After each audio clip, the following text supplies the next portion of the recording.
Última, antes de la presentación de su libro, el tema habló acerca de dictadura de 5 grandes potencias.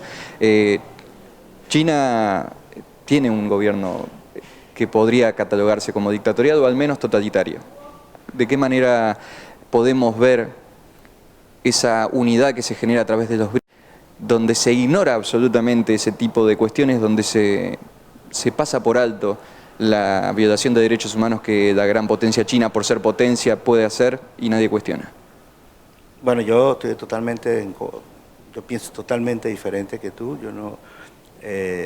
Yo creo que hay un gran desconocimiento de la realidad china, hay un gran desconocimiento del modelo político chino y analizamos a China desde la perspectiva occidental. O sea, la aseveración que tú haces, la haces desde una perspectiva occidental universal.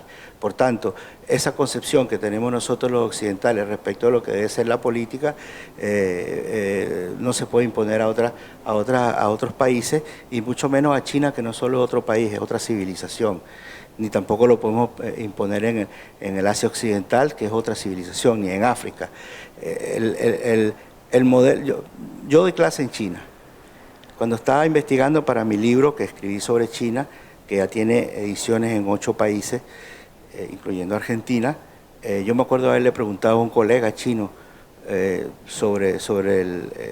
estábamos conversando sobre el tema del sistema político, y él me decía, el sistema político occidental se sustenta en el pensamiento de Platón, de Aristóteles, de Sócrates, que surgió en el siglo 4 y 5 en Grecia, 4 y 5 a.C. en Grecia. Y eso generó su filosofía política, la de ustedes. Pero nosotros también en el siglo 4 y 5 tuvimos a Lao Tse, a Confucio, a Sun Tzu, a Mencio. Tuvimos nuestra propia filosofía política que dio origen a nuestra ciencia política. ¿Y por qué tenemos que usar la de ustedes? Nosotros no les pedimos a ustedes que analicen su realidad a partir de la filosofía nuestra, ni de la ciencia política nuestra. Entonces yo en ese sentido, tú hablas de derechos humanos. Dime un país donde se respeten los derechos humanos. Dime uno. No, totalmente. Dime uno. Entonces no es un argumento. El tema de los derechos humanos no es un argumento, porque nadie critica a Estados Unidos donde hay violaciones de derechos humanos cotidianamente, ni en Europa. Y además hay otro elemento, que la concepción liberal, cuando habla de derechos humanos, habla de los derechos civiles y políticos, pero es que el primer derecho es el derecho al hambre, y lo que estamos viendo es que hay 800 millones de hambrientos en la tierra. O sea, ¿quién habla de eso? En el siglo XXI hay gente que no tiene acceso al agua. No estamos hablando de que les compren un reloj de oro, estamos hablando de tener acceso al agua y a la comida, y ese es el derecho humano número 1. Cuando se creó la ONU... Eso ocurre acá en Argentina, por decir, Chaco, Formosa... En todas partes, en todas partes. El problema es que en algunos países es más prominente porque los medios lo transforman en prominente, pero no porque estén preocupados los derechos humanos.